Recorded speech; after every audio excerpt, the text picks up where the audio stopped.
And welcome to the Uplift, everyone. This is the official season cut. Fireworks in the sky. We have with us today someone that started this whole adventure that we all began last summer, who's obviously better with the Zoom than I am.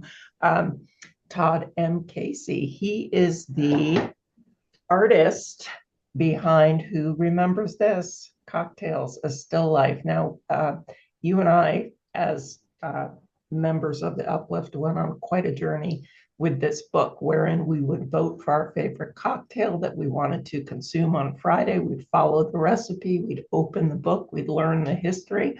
And we had so much fun doing this, Todd, that and people were really interactive with it. We had couples who were listening to the podcast that were making the cocktails in the background. We had people that were gathering for a happy hour that were opening the book and selecting what we were choosing to concoct.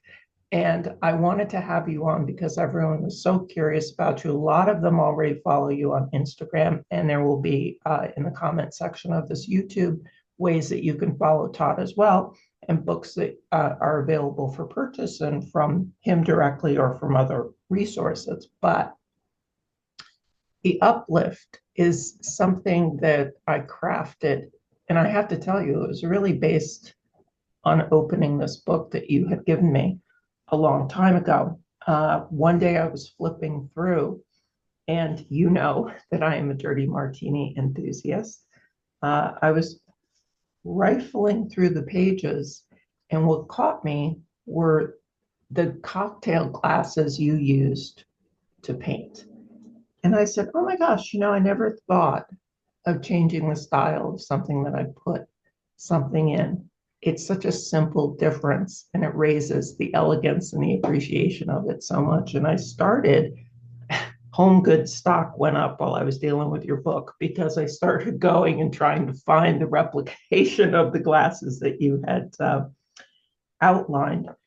And that whole adventure to me was so observant and appreciative and simple that I really started saying, who appreciates anything anymore in this world that's kind of kooky, crazy, and got all this news going on all the time?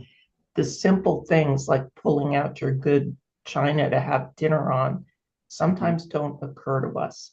So I'm so flattered that you agreed to be on. I am so excited to introduce you to everyone. So to begin with, if people are not familiar, kind of tell us your story. Well, honored to be on. I truly appreciate it. I didn't know this. I didn't know that was going on. I think you had mentioned that you were talking about it. I remember being tagged a couple times and things. And yeah, so do you want my story or do you want the story of the book? I Or want just how did you get into art? how did I get into art? Well, wow, starting early, way back at the beginning. Um, You know, my parents didn't do art all that much, but my brother did. And I shared a bedroom with my brother. We grew up in Lowell, Massachusetts, and I loved and adored him, and I still do. And he was good at art, and because we shared the bedroom, I was into whatever he was into, and I'm pretty sure he's the reason why I started doing it. And his name is Chris or Christopher, and him and I have kind of been on the journey forever together. Through grade school, he's 3.5 years older than me. He um, he was very talented, but not very focused. And my brother and sister came first, so I was able to learn from their mistakes. So by the time I went to high school and everything, I was honor society. I was, getting really good grades and everything. Anyway, I convinced Chris after to go to college with me, and then we started like taking it seriously. And then from there, yeah, I mean, so many stories that I could dig into. You went kind of a different route, though, right? You went into graphic design, which to me, not as an artist, is kind of like a different world from something that you ended up focusing on all the books. Yeah, there is. I mean, it's a beautiful story, I think, in retrospect. But in the middle of it, I think it was frustrating. I graduated from Massachusetts College of Art and Design. That's where Chris went to.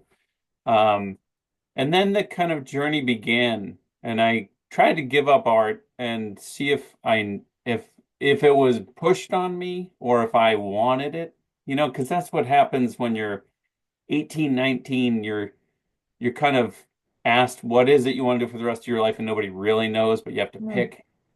So I ended up doing construction after, and I moved back in with my parents, and and there was a mailman right after for like a full year, all of these things, and I tried to take it out, and then I had an art table in the corner of where I lived in the basement, and I was like, if I find myself back at it, I know I have to do it.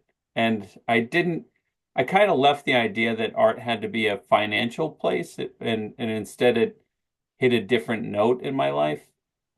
And that's kind of what I pursued. After that, I was like, there's a book by Robert Henri called The Art Spirit, in which he talks about, and I put this actually in my other two books. Art is a way of living instead of making a living. mhm. I think it's when everything kind of turned. So I ended up in moving out of my parents' house. I quit construction just like that because I just had this epiphany, like I'm going to go after at least my talent. Felt like a Goodwill Hunting moment where I was going Yeah. to be the construction and Ben Affleck's telling Matt Damon to go after his talent. But yeah, I moved back to Boston. I was a waiter, and then I moved to New York City, and then it really was like when it all began to kind of unfold and the journey got really fun. So I was at the Plaza as a waiter for a year, and then serendipitously, somebody worked at Ralph Lauren and said there's a job opening, which is how Gina comes into the picture. So I went to Ralph Lauren for a year, left, then went to grad school in San Francisco. It's almost like the door to the cage was now open and the world was my oyster. And I was just pursuing graphic design. I was going for a master's in animation in San Francisco, but I found myself back in New York City, back at Ralph Lauren. That's where I met Gina. And then I started looking up painters and the world really kind of opened out of it. So I've had kind of art in my life as as like the center of everything. And I'm all over the place between graphic design, animation. It's also how that book came about, because you want me to tell the story of the book? Yeah, tell us. So so serendipitously, I left Ralph Lauren in 2016. I was there for about 5 years, and it was right after Gina and I got married and we moved back in with her parents, which is like the opposite way that people mostly. But we wanted to have a house and start a family. And an artist getting a mortgage just, it's like the hardest thing because they have to look at your taxes for 5 years. And I was like, what taxes? Taxes. What are they going to look at? A lot of zeros. So I ended up taking a job full time, and it's because Chris got a job at Ralph Lauren and Gina was at Ralph Lauren, so they pulled me in, and they hired me because I was a designer that could paint. So Okay. at Ralph Lauren for 5 years, and then my heart just pulled me and said, like, this isn't for you, and you could get trapped here. As Mhm. Joseph Campbell would say, you find yourself um, climbing a mountain and getting to the top and realizing you scaled the wrong The one, wrong man. wrong mountain. Yeah, and there were just a lot of signs at the time. So what happened was I quit and I signed up to be an Uber driver. I was just going to do whatever I needed to do to follow my passion, which was now painting after all this training. And a friend of mine, Ken Salas, he wrote a book. He needed help, and he was writing a book, and he needed me to help him do the illustrations for it. And in coming to my house weekly, he was like, "You should really write a book." He's like, "You know a lot about this." So Ken and I studied together. He's actually a famous magician. He's been on, Not to be confused. yeah, but he's been on. What He was he pulls on? clarinets out of his sleeve. does. He was on Jimmy Fallon. He was on Oh the my Jimmy God. Fallon show. Yeah. So he's famous. He travels everywhere to do magic, and he's also in Ray's Gallery, which is represents me. So he just said, "You should write a book." And I said, "I mean, I probably would. I like to teach." And that's really where that kind of book journey began. So somebody was writing a book and they had submitted a script to Monticelli Press, and it wasn't what they were looking for. So there was this sliver of room for me for somebody to come in and write a book on still Right. life. It was slotted already to come out, and Ken said they're looking for a still life painter. And I was like, really? So not knowing anything, I contacted the editor and I talked to her and she said, submit the script. Long story short, I did it in like a weekend. She was like, that's crazy. And I was like, I didn't have anything to tell me that's not what people typically do. But what happened was, when I wrote the book in about 5 or 6 months, right before Scarlett came out, my daughter. And I didn't know how much time I was supposed to, like, I didn't have that in my brain to tell me you Right. can't do that in that amount of time because most people get like 1 or 2 years. And I did it in 5 months because Scarlett was on the way. And so once the script was handed in, my editor was this gentleman by the name of James Waller. And James Waller, when we were editing the book, the way it works is like you write the book, you feel like at the end of it, you'll never write another book. And then the editor comes Why? in, Because it's torturous. it is, totally is. And then the editor comes in and just kind of destroys your writing in a beautiful way. It's like a Mhm. phoenix, the rebirth from the ashes. The book will come out of this better. And at the time, I just didn't know. So James basically took a look at and it was an art book. So he looked at one of my paintings and he said, Todd, that's the wrong glass. And I was like, because I did a painting called Death in the Afternoon because I'm a huge Hemingway fan. Right. And he said, that's the wrong glass for that cocktail. And I said, who is this guy? Isn't that funny? Like one of those moments of like, I think it's the right one. And I remember going back and forth, and I ended up, and I just hadn't done my homework. But he wrote a book called Drinkology, and it sold 70,000 copies through like he did a version through like Williams Sonoma, yeah. And I was like, how is it that this guy who writes about cocktails is editing my book and I have cocktails in it? Right. And he ended up being right because I put it in like a champagne flute, or it was Mhm. actually more of like a vodka cocktail, and his it was supposed to be a champagne flute. So Death in the Afternoon is absinthe with champagne, which is what Hemingway drank a lot. So in the middle of it, I said, James, you're right. Why don't we do a book together? Why don't we do a book where you do the recipes and I do the paintings? And he said, Todd, that sounds like a fantastic idea.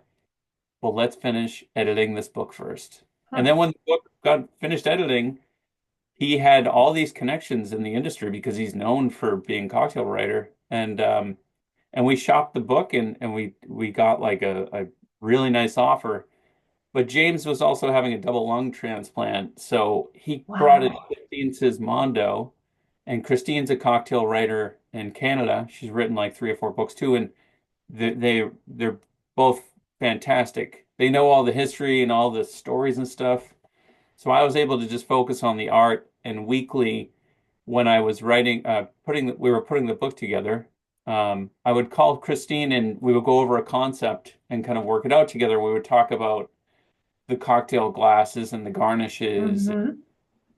But And yeah, that's what that's the gist of the story. her background on the cocktails to me was just absolutely fascinating because I only knew about a few of them. How or who decided which cocktails were going to be featured? Where'd you Yeah, get the list? yeah. So James and Christine, James is very much involved in it, but he wrote, I think, the foreword for it because he wanted to be a part of it, but he just didn't know if he could commit because double lung transplant is a big Big deal. operation.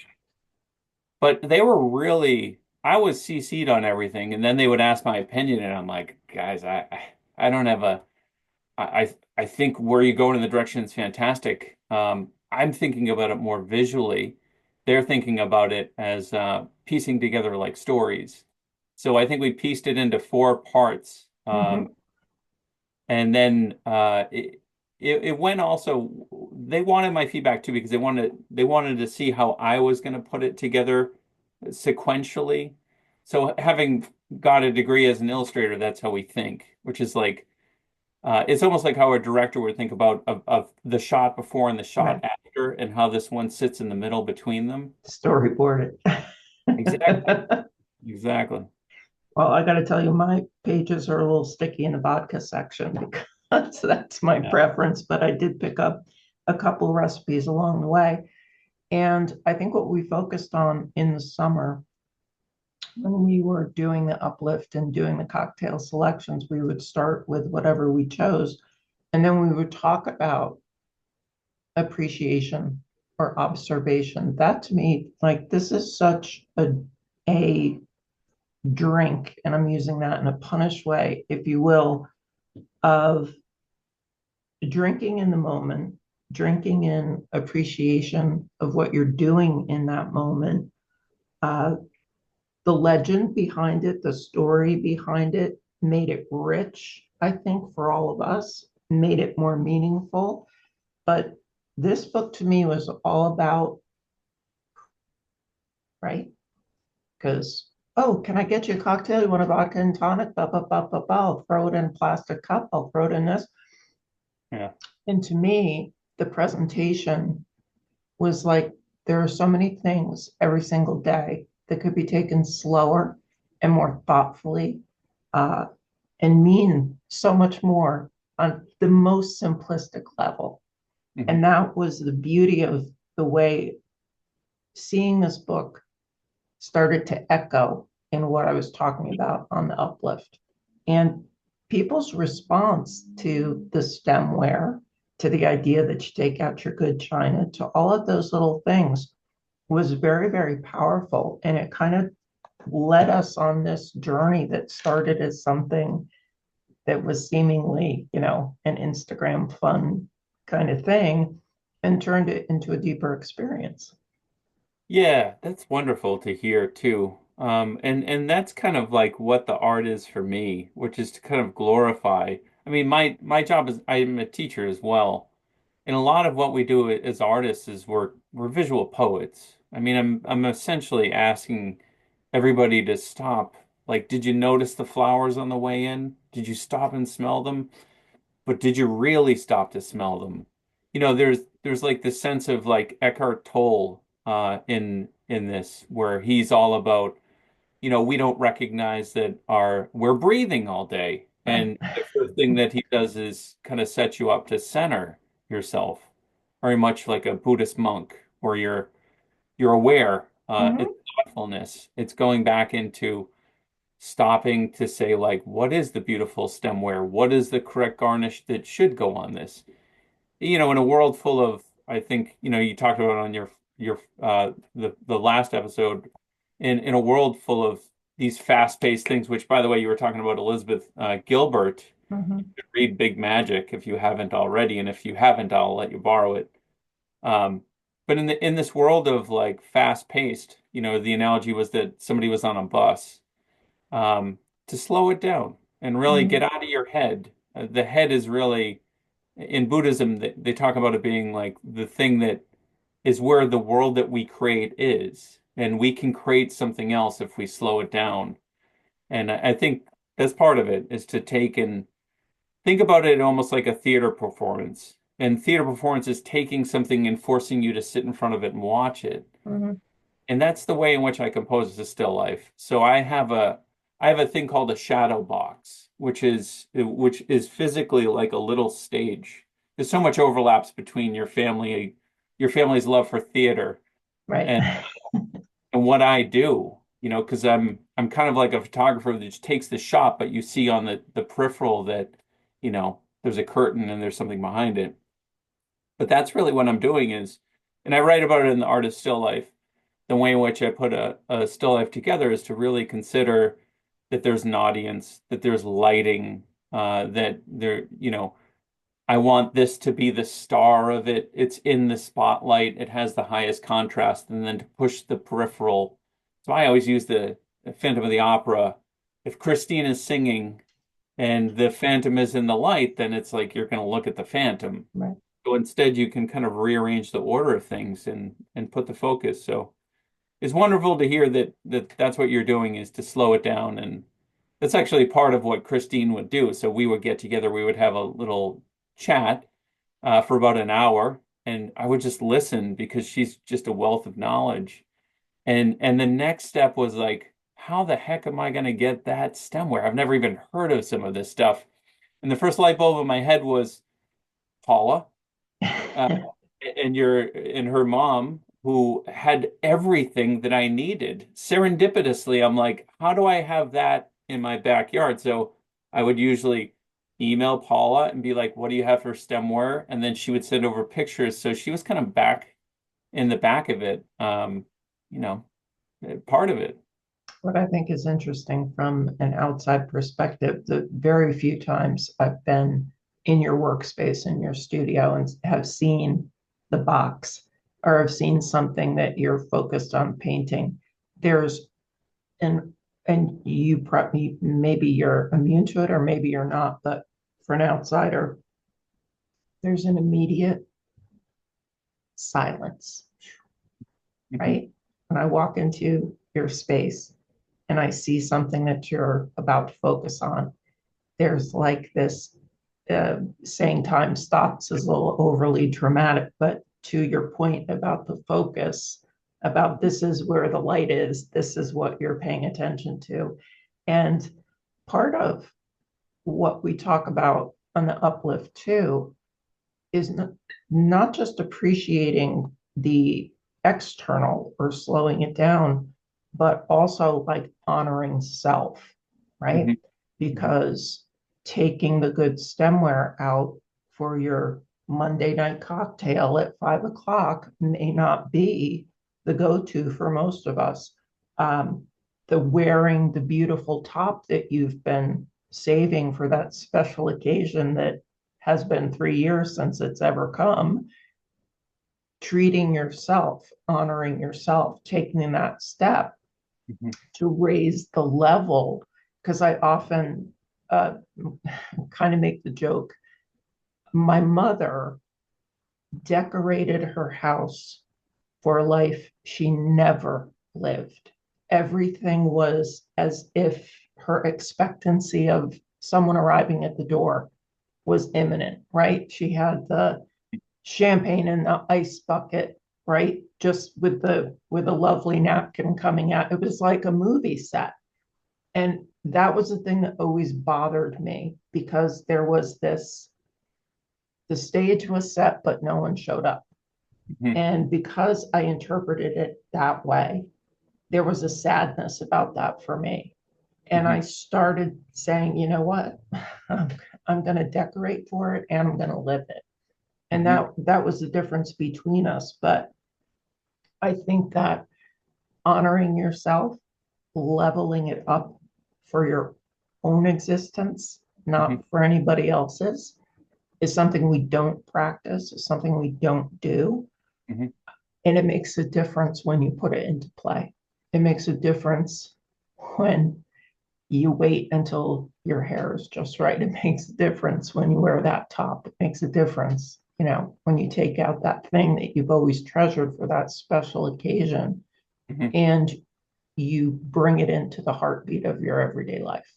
Mhm. And I think that's something that's missing today. And I feel like if we did more of that internally, everyone would find like a little bit more grounding. Everyone would like naturally slow it down to appreciate it. Mhm. I still like books, which is, I was amazed for those of you that don't know, when you go on Amazon and you check out Todd's book, it says Kindle version or hard copy. Yeah. No, we don't do Kindle for this kind of thing, right? This is like the open, the creasing, the pages that I have dog-eared, the tactile appreciation of it.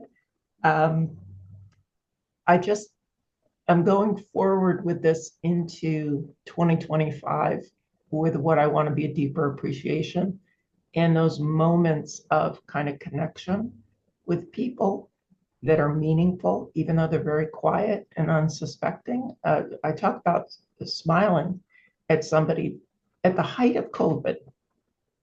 I was going to the grocery store and I had a mask on, and I guess I was smiling behind the mask, but you could see the crinkle in my eyes. And this guy said, "What the hell are you smiling at?"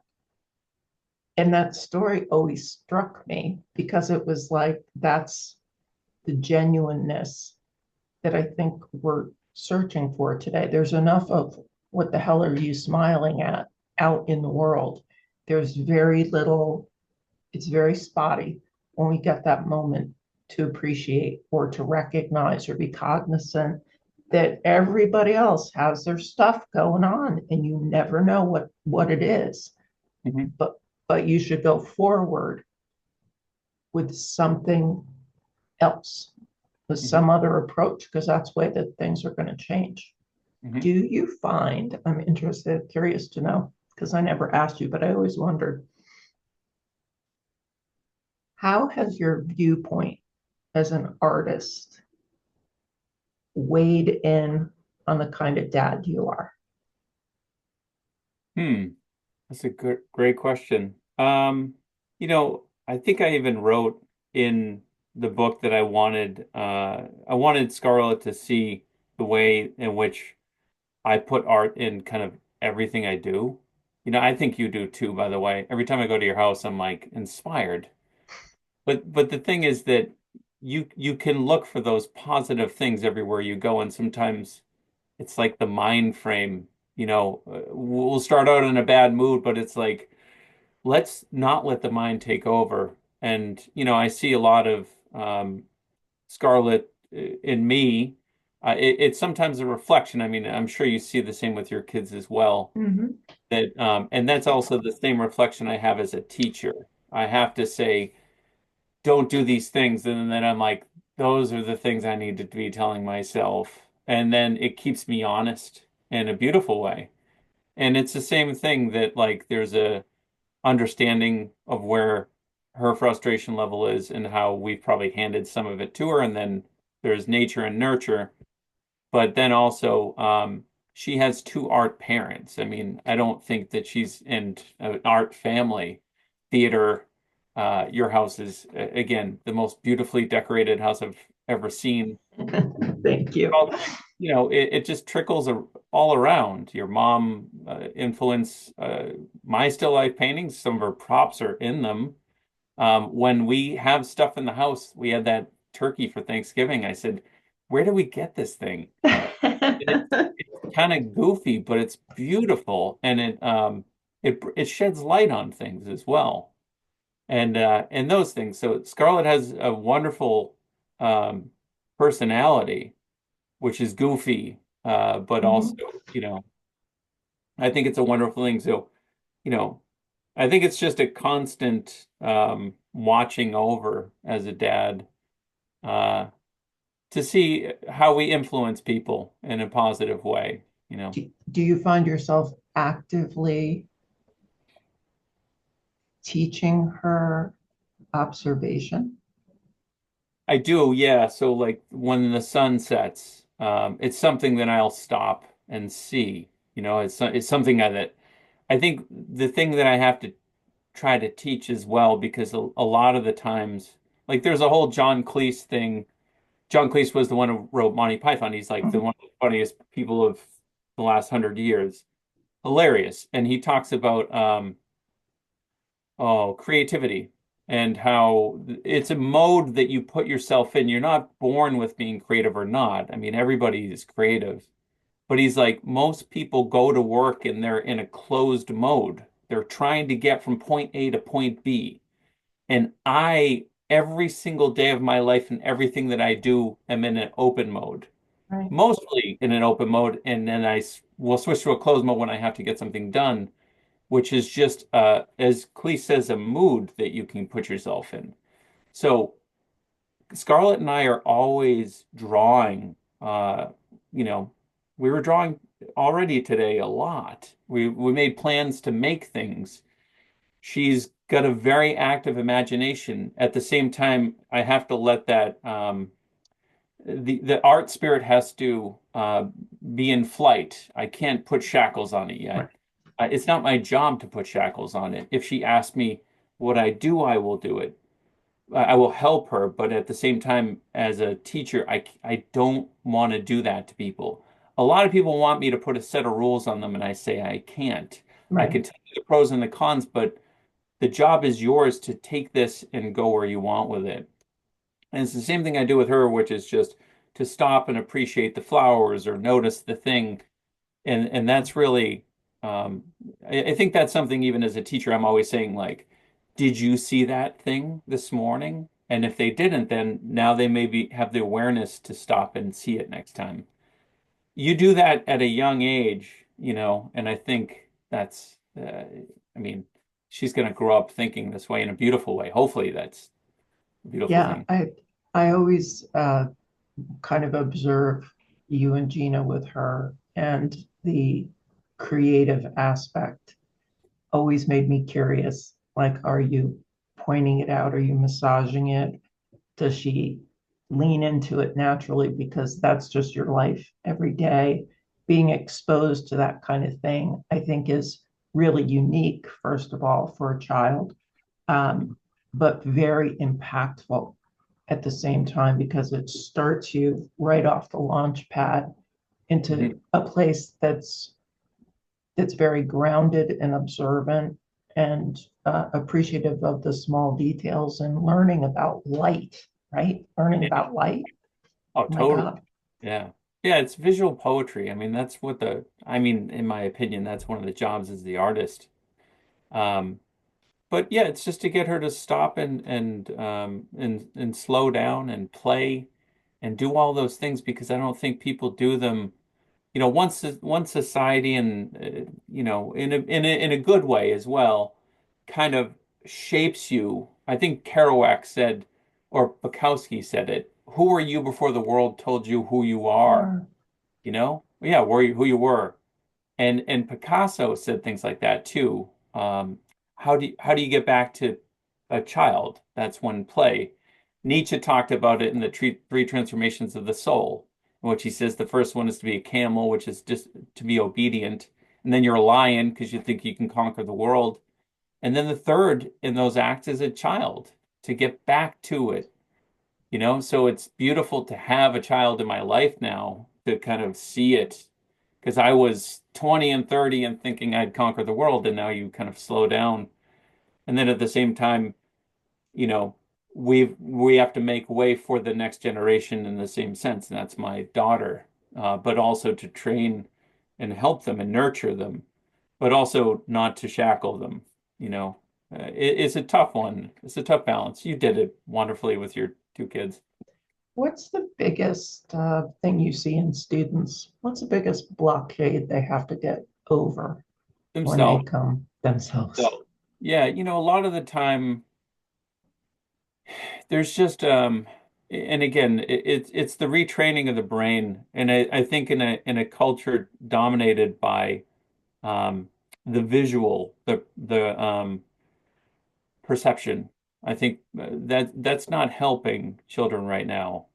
I don't think it's helping adults as well. And I find that, like, for me, my bliss station is Mm-hmm. my studio. That's why when you get in here, and it probably has great energy in here, but it's quiet. And it's Mm-hmm. my time to shut the door and block off the world, shut the windows. I can either listen to the wind or the birds, or I can be in by myself. And I think a lot of people don't want to be by themselves, but we need to. That's where you find yourself, and then in there is when you allow yourself to blossom.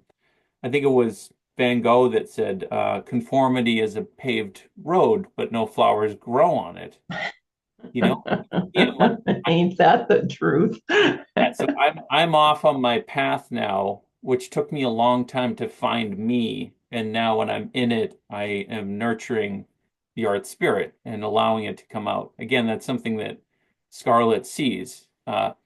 There's a painting always somewhere or something in here. whether she's aware of it or not, sometimes they stop Gina too, and then looks at it. It's like, oh, that's beautiful. And I have even conditioned myself not to look at it anymore. And I'm like, oh yeah, that is. And then it's like, oh, I created that. So it's a kind of a reverb, you know, having somebody to stop and remind you, you know, that you're making good things and to keep going. I find that students get in their own head, or that they're trying to fit what they want into a short time.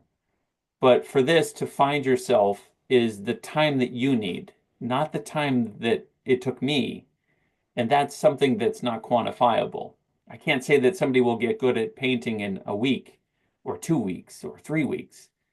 Infomercials don't help, get abs in 5 minutes. Sure they do. Yeah, get washboard abs in 5 minutes. I mean, I don't think that's first of all, it just changes the order of why you're doing it. It's the journey that's the beautiful thing. Taking the time to get there. Sometimes the more resistance, the larger the reward. Right. So there's a story of we did a lot of reading in grad school and undergrad, and we read Gilgamesh. Did you ever read the story of Gilgamesh? It's like the most No. ancient Assyrian story where Gilgamesh is trying to find the tree of immortality, and he goes, it's like one of those hero's journeys, beautiful stories. He tries to go find it. He finally finds it after like many adventures. He dives to the bottom of the sea. He gets it, fights a eel or something, and on his return back to bring it back to the people, he loses it. And he didn't get the tree of immortality, but what he comes back with is the story, which is more rich than the thing that he was trying to bring back. Right. And it's like that's what people are missing when we throw our GPSs on and we're going from point A to point B. When I go to the library, I walk around. I'm just Hmm. like, I'm looking for Campbell. Maybe I'll find Bullfinch. Maybe I'll find some random book that just caught my eye because of a color, and I'll pick it up. I think we're missing that now. A lot of things with Google searches and, you know, get things really fast. The journey sometimes for me was like trying to find a needle in a haystack, but never giving up. And then when you get that, you're richly rewarded. So Do you find with students, especially, I think I'm interested in younger students, do they prioritize technique over observation or the other way around? what's interesting, and my mom was a sorry, my fingernails are painted for my daughter. Yeah. And we're enjoying it. Yeah. Yeah, it looks like I'm a catcher for the Red Sox. Um, yeah, the thing is that what's weird about the whole art thing is that art can be whatever you want to call it, right? We've kind of opened up this door, but it's just like we talked about to Jake about a guitar. One could argue that music could be made from the instrument, and if we dropped it down a set of stairs, it would make music, and then you could argue that that's music. But there's there's there's like a technique that you must learn in order to express yourself, and then the expression comes out of it after. And a lot of the time, I think people want to get right to the expressive side of it without learning the technique, but it's like somebody who can't play an instrument but just wants to slam away on a guitar.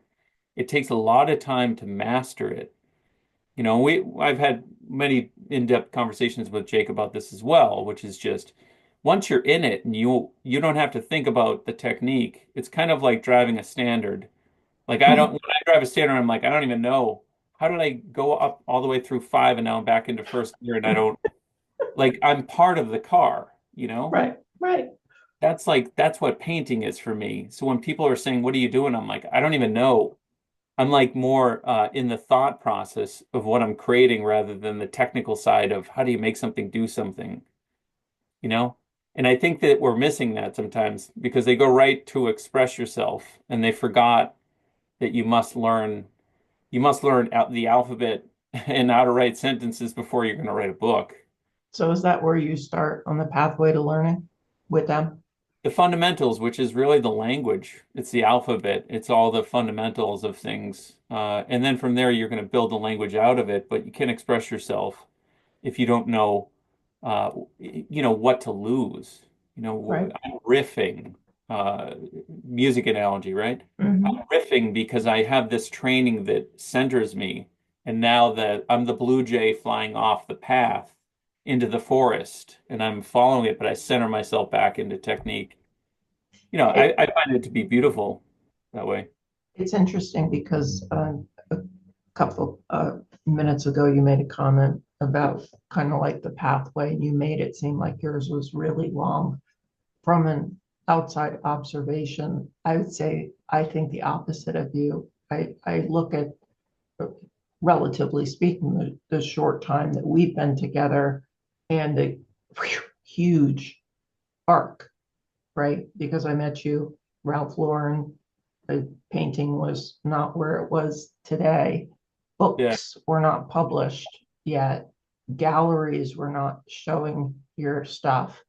And for me, it happened really quick, which I kind of had this thing where when you're in the right lane, Hmm. boom, right? It tends to really pick up speed and have life of its own. And that's how I observe or feel like your arc was between all the different books, because Yeah. There you every go. time you handed me one, I was like, oh my God, where did this come from? Right? Because Yeah. who's published? Who's published? Who's in Rizzoli? Yeah. I guess.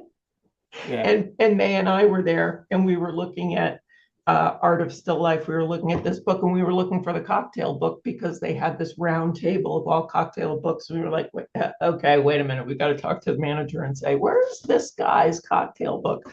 Um, It's awesome. so, in conclusion, what are you hoping for 2025? Well, I don't know if I told you this at Thanksgiving. I think I did. Maybe I told May, but I just am about to sign a contract on another book. So it's funny, See, I, didn't I tell you your story's moving so fast? I know it's crazy though, but I have to keep slowing it down because, these books are chunks of time. And then if I get absorbed in them, then time flies away, which means you're in your bliss. But at the same time, I don't want to blink and have my daughter grow up and not have me involved, which is why I am totally blessed to work from home and watch her Mhm. every single day and spend a lot of time with her. And to me, it's the perfect balance of go do the thing and then come over here and take your mind away from it. And a lot of the time when you do that, that's the back and forth that I need. I'm like, oh, I know what I need over there. Because when you submerge yourself in a problem, you could spend all day trying to crack the nut. And then when you go to bed in the middle of the night, you'll be like, that's it. Like your mind is still working away at it. But yeah, 2025, I'm probably going to sign a contract for two more books. So what happened with that book that you just held up, the Oil Painter's Color Handbook, was that, and again, I'm not touting my own horn here, but I am. when I wrote The Artist Still Life, I joked, which I didn't know if it was a joke or not, but oh, there you got them all. I got them all, baby. So I feel like they rolled the dice on giving me that deal. And I was like, well, I gotta do amazing, right? They had asked for 40,000 words. I gave them like 80,000 words. I'm always an over producer. And then what happened was the book came out and then COVID hit and I was like, so I had a solo show at my gallery, which didn't do well because of COVID. Like it opened and then COVID happened and they're like, we sold three paintings. And I'm like, I'm amazed you did that many. But then the book sold out in like 3 months. And I was like, why? So I think because of COVID, it was like right place, right time. It's funny how the universe works because it's like this thing tanks, but this thing goes up Okay. and this goes down. And then what happened was Victoria Craven, she's the one who gave me that deal for the book. She said, your book sold out. And I said, is that good? Is that normal? Like, this is unheard of in like 3 or 4 months or something like that. And I said, okay. I didn't know my mom would buy that many copies. Like, Right. My mom and Krista. yeah, and the family. So I said, well, what does that mean? And she said, well, that means you have an audience and they like your writing. And I did the worst in English. You know, like math is my thing and science. So she said it's perfect time for a book. And again, I overproduced. And she said, give me an idea for another book. And I said, the oil painter, a color book. But here's five more that I want to do. And she's like, just pick one. And I said, I'll do a color book. The color book and the cocktail book within 2 weeks of each other got accepted, which is unheard of because I had to wait 9 months or something like that for the first one to be accepted. But Todd, what was the intention originally? Because is this not, I'm probably going to say it incorrectly, like required? Isn't this an art school book?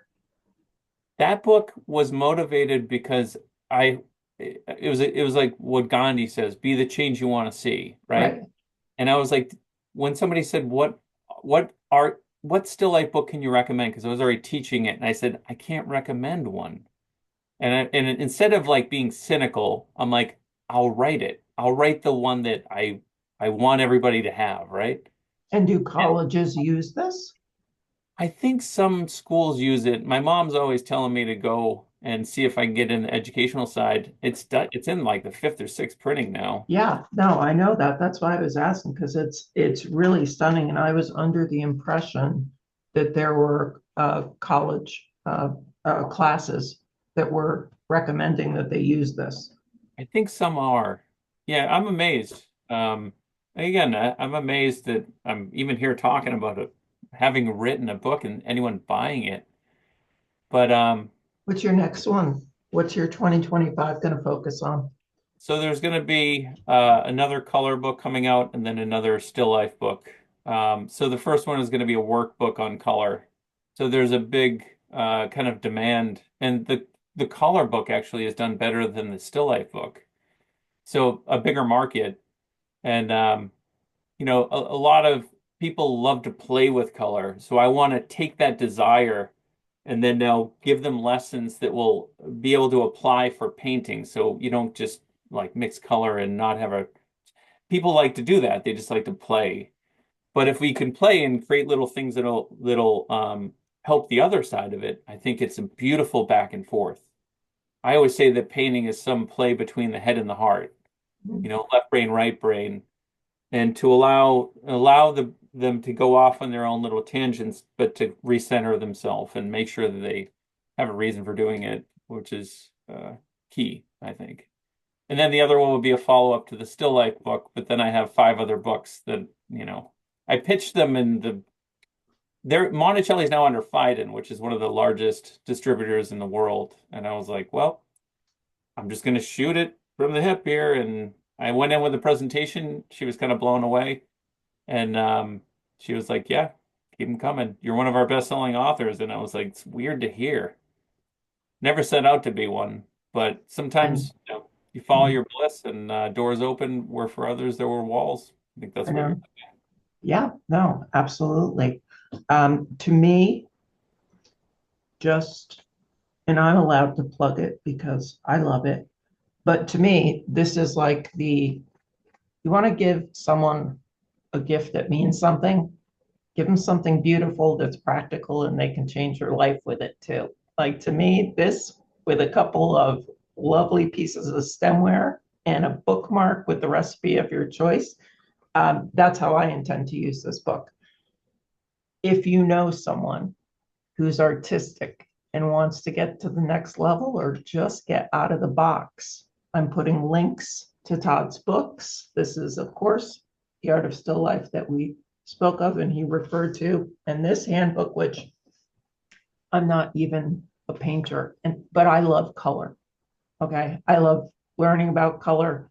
I love seeing colors that I identify with and I love. And this to me, especially you see the back of the book, you get the real deal of it all. These are beautiful books to give anyone that wants to hit that creative note in their heart and learn something that they didn't know from the beginning. Todd M. Casey. I love you so much. Thank you so much You for too. being our guest on this, what I feel is the real premiere episode of season two of The Uplift. You have inspired us all to be creative, to be observant, to look and liken life's beautiful moments. So until next time, you guys, please stay well, stay happy, go be grateful. Thanks for coming for the ride, and we hope you stay for the journey. Take care, and we'll see you next time. Bye, everyone.